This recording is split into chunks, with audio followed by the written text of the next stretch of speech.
How's everybody feeling today? Anybody have a fever? Cough? Shortness of breath? Depression? Anxiety? PTSD? Are you thrilled to be here? Yeah, all those things, right? So when they gave me this talk, honestly, this has been the hardest talk to prepare for, I think, that I've ever had. It sounded so simple when they asked me to do it. Can you just give us a talk of what the hell just happened? My team is at ACG was responsible for surveys through the pandemic, and so they figured they could ask me what just happened. So let's get started.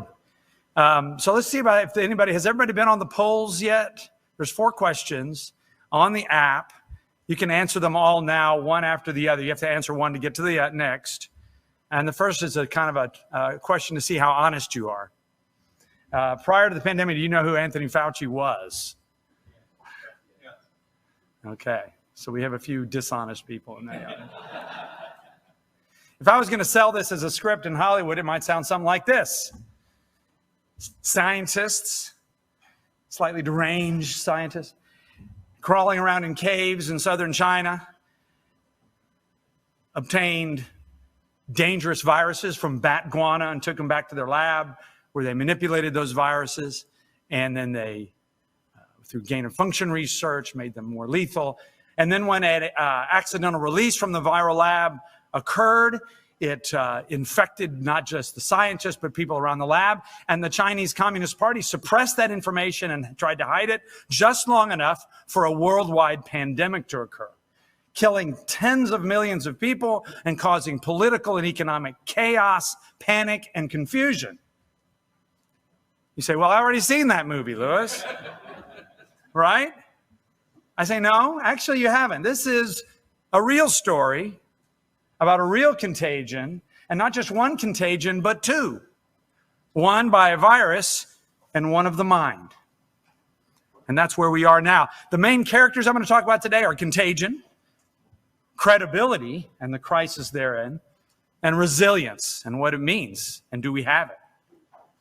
And it's been a hell of a ride, right? Except this is that ride you go to at the park and you regret getting on it, you know those rides? And then you're like, can I get off, please? And then they shut the gate and you got to go around again. And that's where we are. We haven't gotten off this yet. So we're so fresh. The wounds are fresh. We're all still in this problem. So maybe it's too early to talk about. Should we wait a little while to talk about this? But we've been doing this for 20 months. So I think it's appropriate to try to learn from what we've done so far, right and wrong, and maybe try to do something different about the future. I think it's time to do that, and that's what I'm going to try to do today. And it does start at the beginning. I mentioned a credibility crisis. How did that start? Well, it started right at the beginning when people naturally wanted to know, where did this virus come from? And they were told some story by, authorities that it came from a wet lab, from somebody, or something. And it just didn't make sense to people. And to say otherwise and to ask those questions was censored and suppressed. That doesn't engender trust. So the Biden administration called for a intelligence community briefing, 90 days, that was due August 24th. But what they came out with, right, turned out to be this watered down, declassified summary letter that basically says, well, we still can't say because we don't have cooperation from the Chinese government.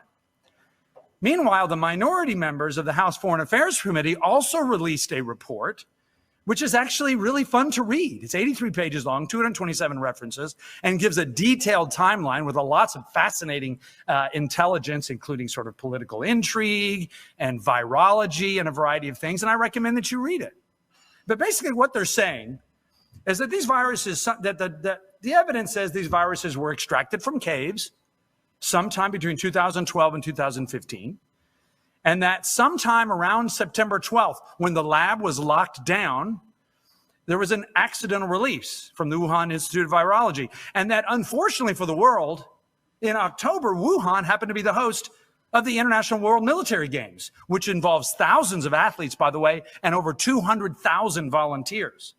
Since then, at least 4 countries, Italy, France, Sweden, and Brazil, who had sent delegations, have RNA-proven cases between November and December of this virus. So the virus came from southern China, but actually was somehow caused an infection 1,000 miles away. What is Wuhan? I didn't know before the pandemic, right? But Wuhan is a gigantic metropolis, larger than Chicago and New York combined, dozens of universities. So it's a giant place. Well, what happened when this all started, as far as we knew, was breathtaking. December 31st, 2019 was the first time Chinese officials admitted they had this unknown infection going on. And just a few days later, the United States announced it had its first case. On January 7th, it was identified as this virus. And then on January 17th, just a couple weeks later, they start screening at airports.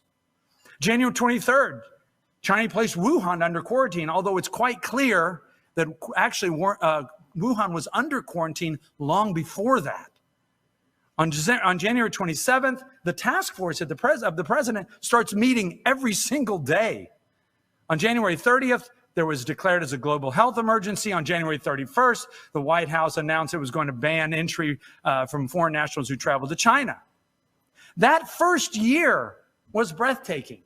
So many milestones, so much happened. It's really hard to put it on perspective. A lot of failures and then a lot of successes, including March 27th, already the CARES Act was passed, which brought us all a lot of necessary relief.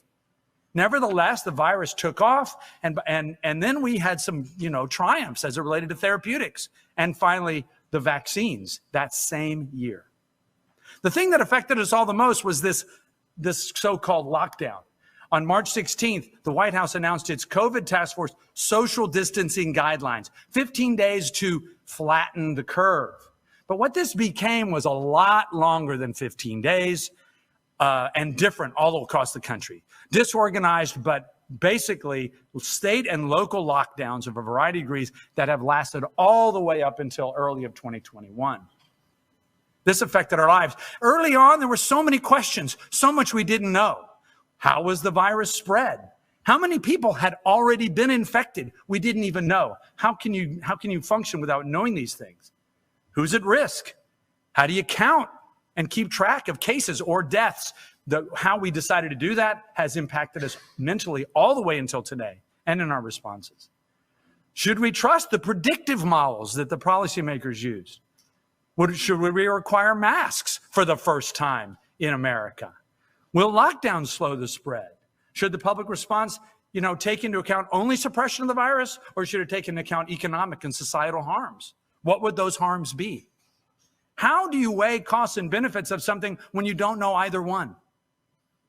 So what happened was this path to confusion and panic that we're all dealing with all the time right now.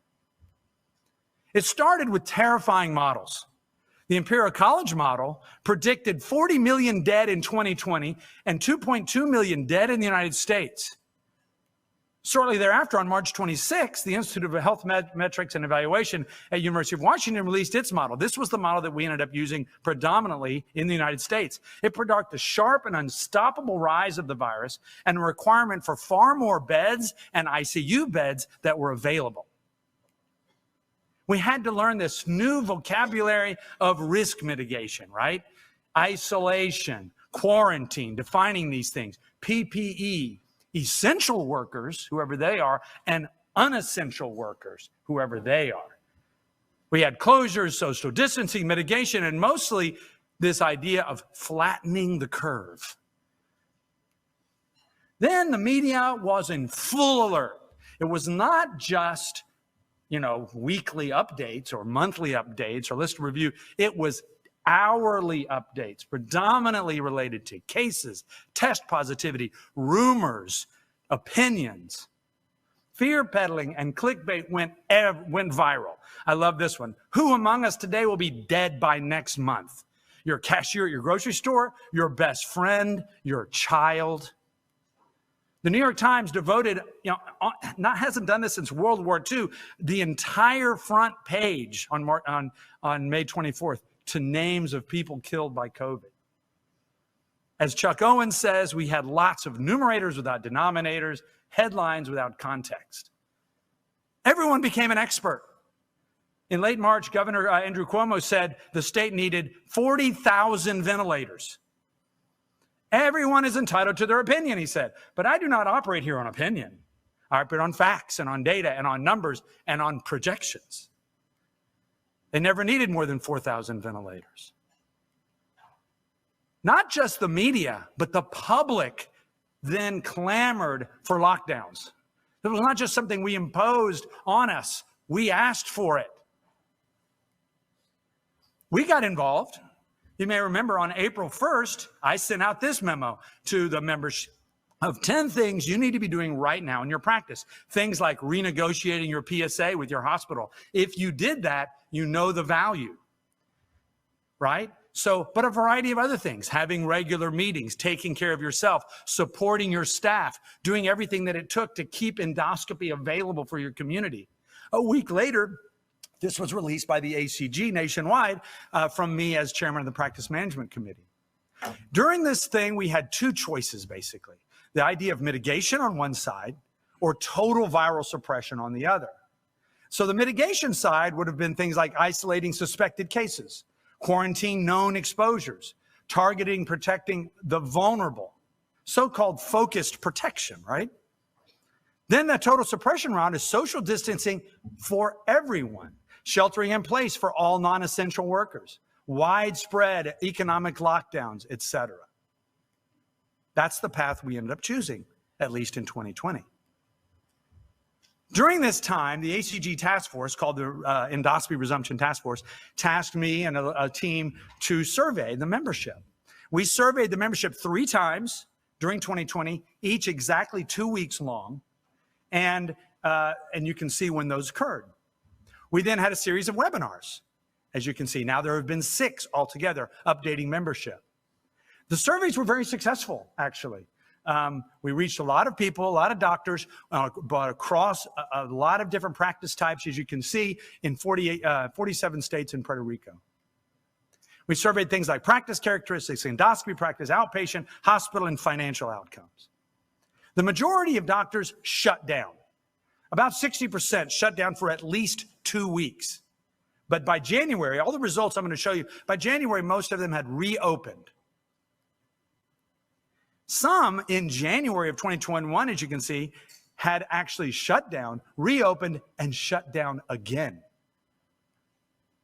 You can add these, I want to show how you can kind of add these surveys together over time to create a narrative or a story. For instance, you can see in April, we had a significant PPE gap. 70% of us were using N95s or trying to use N95s, but very few had them available. And you can see that gap close. All right, poll question. What best describes the current mask requirements and for providers and staff at your office? Can you show those results? Okay. No, that's the... Keep going. Go back. Can you show the... All right. Everyone's been vaccinated. How about that? Yeah, so most people admitted they didn't know Anthony Fauci. Next. Everyone, 100% of y'all have been vaccinated. Next. Do you mandate the vaccine? Most do right now, 80%. Next. What percentage is telemedicine? Less than 25% for the majority. Okay, thank you. We'll go back. Those will be put in context here shortly. PPE at the office. So in January, most were requiring surgical masks, 70%, any face covering by 15%, N95s by 13%. This was a year of masks. We have never seen anything like this in the United States. Why is it the year of masks? We've seen everything. We've seen, surgical masks, paper masks, homemade masks, cloth masks, message masks, right? And of course, the star of the show, the N95 mask.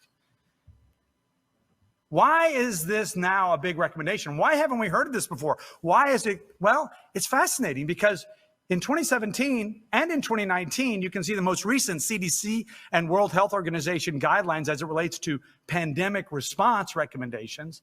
They virtually did not even mention masks for the public in these documents.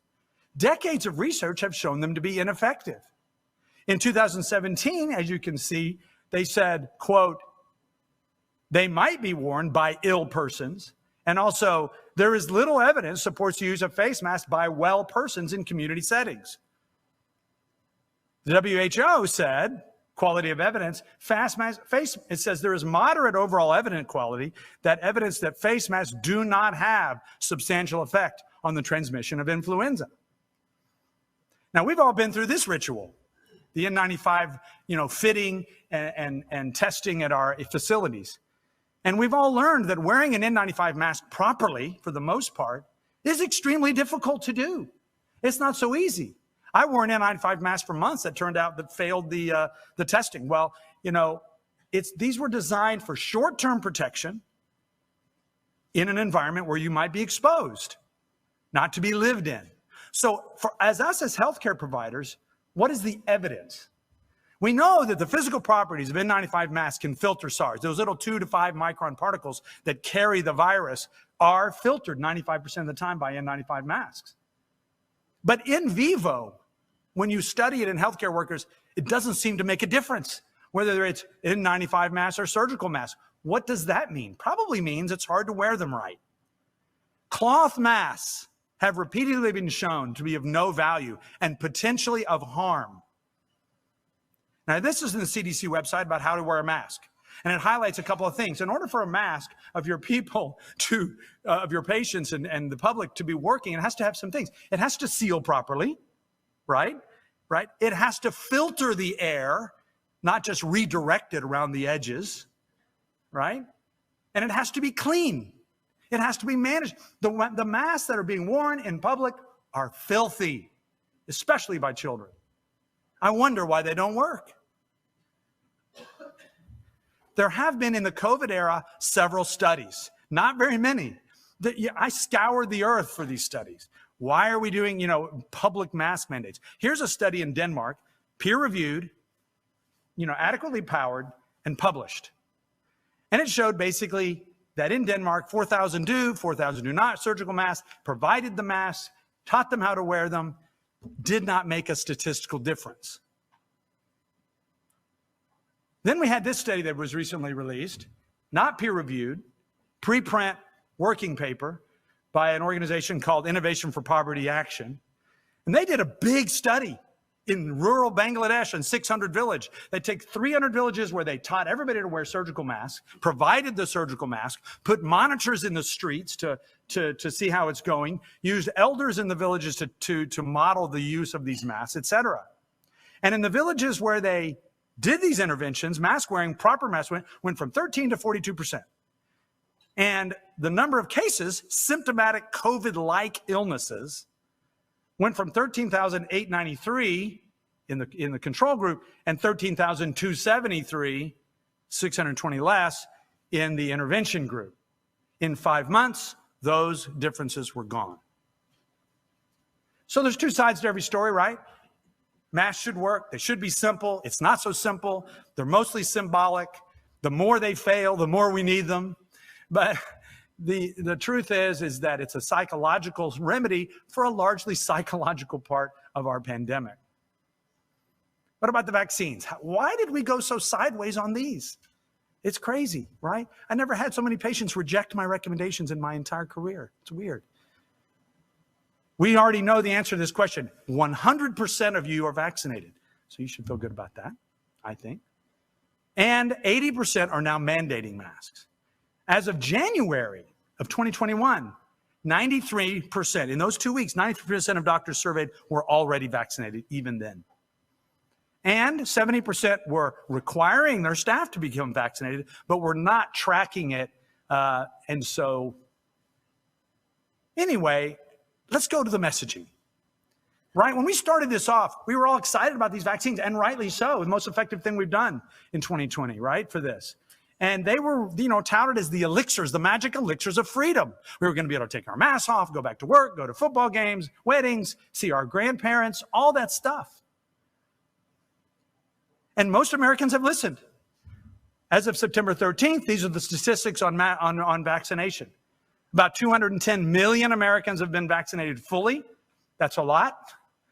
179 million are fully vaccinated. And you can see the ones that were vaccinated with the one-shot regimen versus the two-shot regimen. And this is percentages of all Americans. And they probably have helped a lot. As you can see in this, again, mathematical modeling, because that's all we have. We don't have a randomized controlled trial for the whole population. But you would think, but it looks like that with Delta, we probably would have had a much, much worse outcome had it not been for these vaccinations. But there's no question the vaccines are decreasing in effectiveness in a fairly dramatic way. According to the CDC, from their Heroes Recover cohort, between December 14th of 2020, we had 91%, and by August 14th, it's 66% effectiveness at the prevention of symptomatic and asymptomatic infection. So our message has changed. Now we're saying we expect that they have decreased in effectiveness in the Delta era, but they protect against hospitalization and death. Nevertheless, people have heard a lot and they're moving on.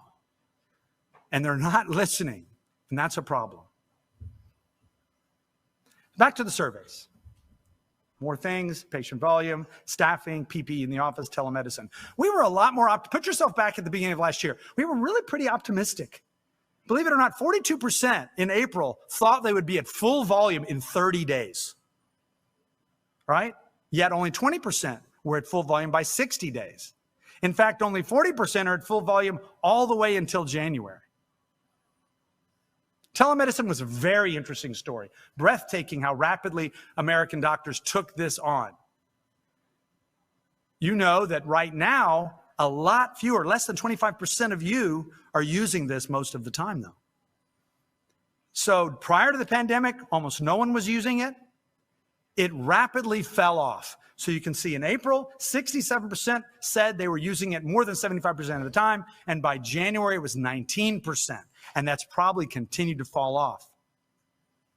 Most doctors said they were planning on continuing to use it, but only if reimbursement was kept the same. Financial outcomes, most doctors had less income, as you know. 58% said they earned in that about 3/4 of what they did the year before. Some doctors, about 6%, earned more in 2020 than usual. The differences are interesting.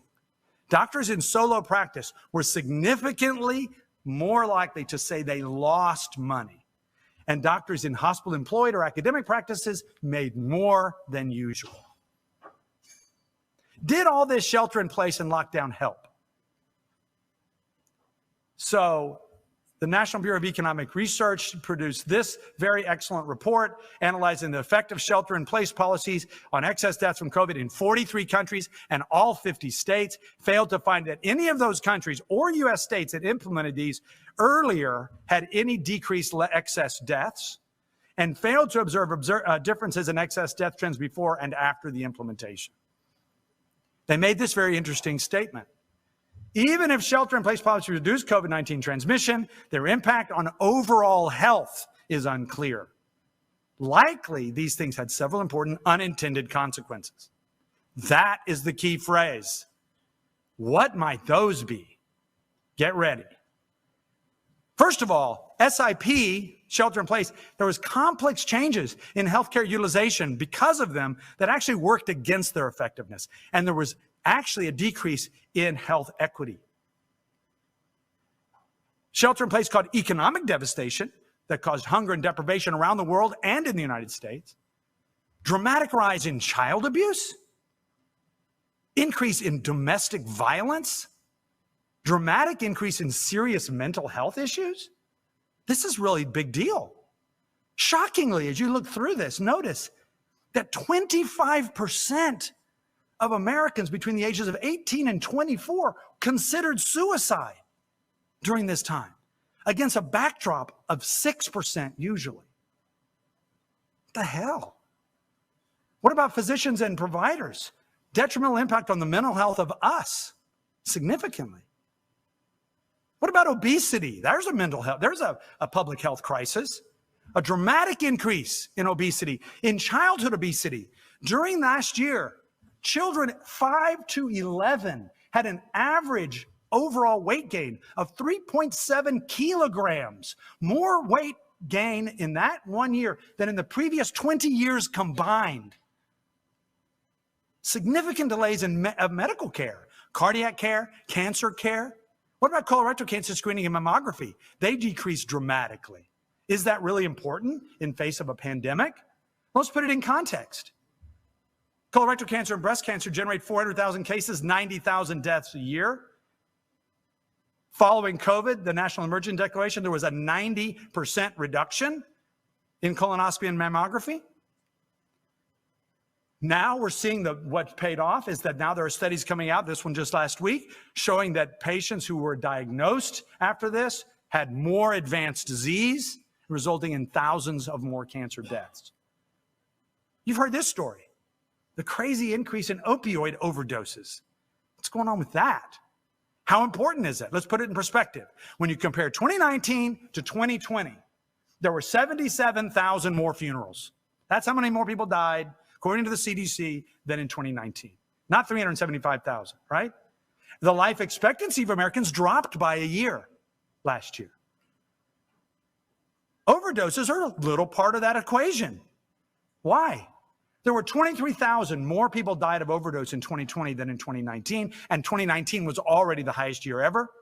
The average age was 43 and a half, over 3 million life years lost. By the way, 3,000 more murders in 2020 than 2019, affecting young people. On the other hand, COVID was a disease that focused its rage on the elderly. The median age of death in COVID-19 was between 80 and 82 worldwide.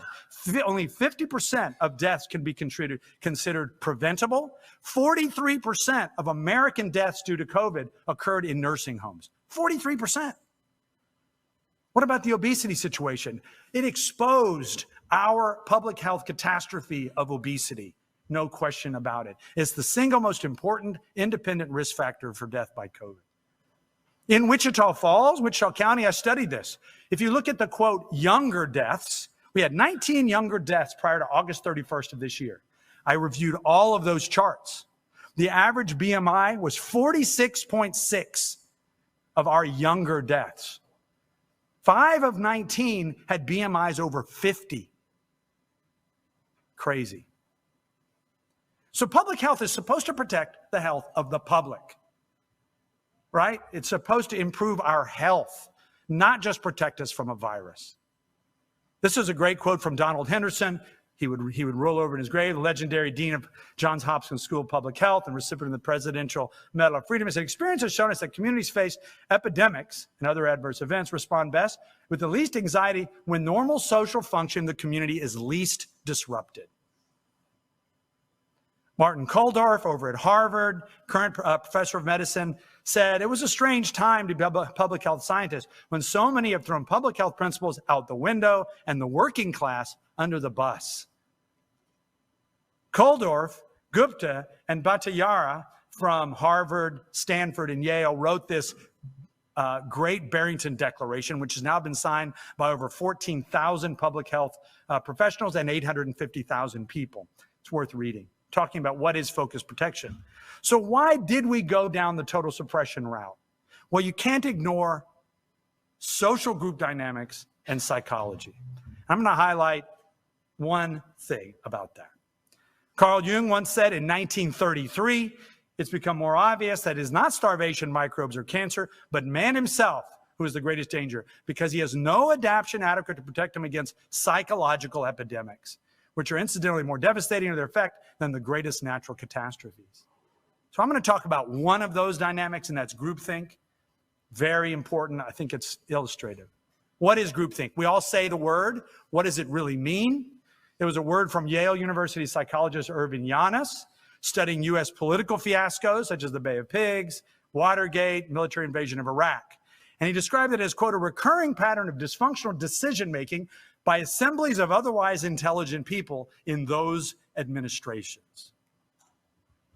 So in groupthink, there's heavy pressure on individuals working in a group to avoid raising controversial issues or alternative solutions. There's a loss of individual creativity, uniqueness, and independent thinking. Here are the rules.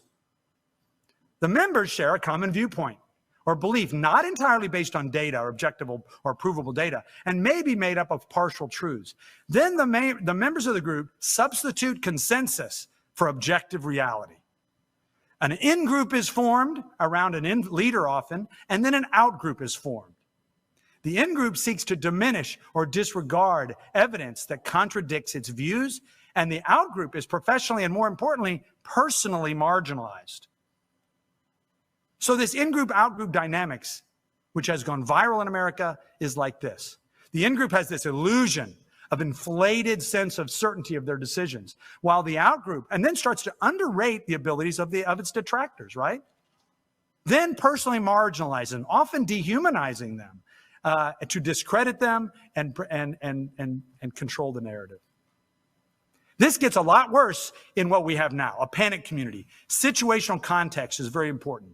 External threats, time pressures, recent failures, increased groupthink. Highly stressful events causing, quote, high-stake decisions that lead members into irrational choices. And that is a lot worse, and we know why. Media, social media, a worldwide continuous conversation. This is the rise of social media since H1N1 in 2009. So if you were going to create a panic, how would you do it? Well, you would obsess constantly over cases. You would overstimulate the conversation. You would rely on frightening and predictive models. You would damage your credibility right from the start. You would treat people like idiots, providing conflicting messages, better yet, be a hypocrite. And then you would try to censor them. Yet these are the challenges that we have to practice medicine in. A hyper-connected world, and healthcare is on the brink. Increased industrialization, mechanization, corporate practice of medicine, productivity pressures, hyper-connected environment, right? Influences on the release of information. I want to say something real quick about consolidation. During 2019, consolidation was everywhere. 2020 kind of took a break, but I think our attitude has changed and consolidation has taken off. It's something all of you are talking about, so I wanted to say something about it. These are all the platforms of private equity in the United States. Texas, right now there are 9 private equity platforms. Thank you, Scott Frazier, for this slide that he released in the ACG special grand rounds. But most people expect the future to look more like dermatology, where there are 40 platforms right now, currently 9. Texas has led the way.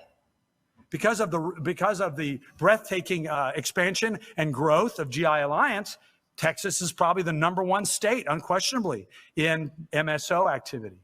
You can see that here. Also, doctors are much more interested in this. So just between November of 2020 and then, March of 20 and then March of 2021, the number of doctors said they were considering joining an MSO has gone from 19% to 33%. What about TSGE? Where we are right now is so important related to all these things. TSGE is built on these things, in my opinion: education, collaboration, advocacy, and the community that we share. We represent GI doctors all across the state of Texas trying to do better. We're approaching our record. Right now we have a record membership. We need to do even better. Our advocacy, despite the pandemic, has been extremely successful. This year alone, our priority bill, getting coverage for colorectal cancer screening in Texas at age 45. Bills protecting us against unfair pre-authorization rules. You'll be hearing more about that at lunch. And bills preventing taxation of outsourced medical billing services. Our committees are our lifeblood. They've expanded dramatically. There's plenty of opportunity for your involvement in those committees. We're addressing the pressing issues that matter to you. One word about resilience. It's not guaranteed. It's not enough to just say you're resilient. You have to embrace the principles of anti-fragility. Things that are anti-fragile get stronger with stress. They get stronger and better with challenge. You can't use short-term solutions and apply them to long-term problems. You have to recognize what the real long-term problems is. Examples: non-essential workers are essential. Elective healthcare is not elective. It can only be achieved if you address the psychological components. If we are psychologically damaged, if our patients are psychologically damaged, you can't be resilient. And you have to focus on the real risk factors that you can do something about. Obesity, for instance. Madame Curie said this: nothing in life, in 2011, nothing in life is to be feared, it is only to be understood. Now is the time to understand more so we may fear less. What we learned: slow the conversation down, doctors. Encourage open conversation, admit what you don't know. Always balance expert opinions with opposing views. Be careful about using consensus as data. Focus on care for the vulnerable while minimizing disruptions. Treat predictive models with skepticism. Accept media reports with a great deal of caution. Give people liberty as much as possible. Contagion, unquestionably. The virus is contagious, so is the mind. Credibility, damaged.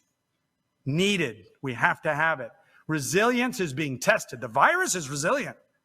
Will we be? I think so. We have to learn.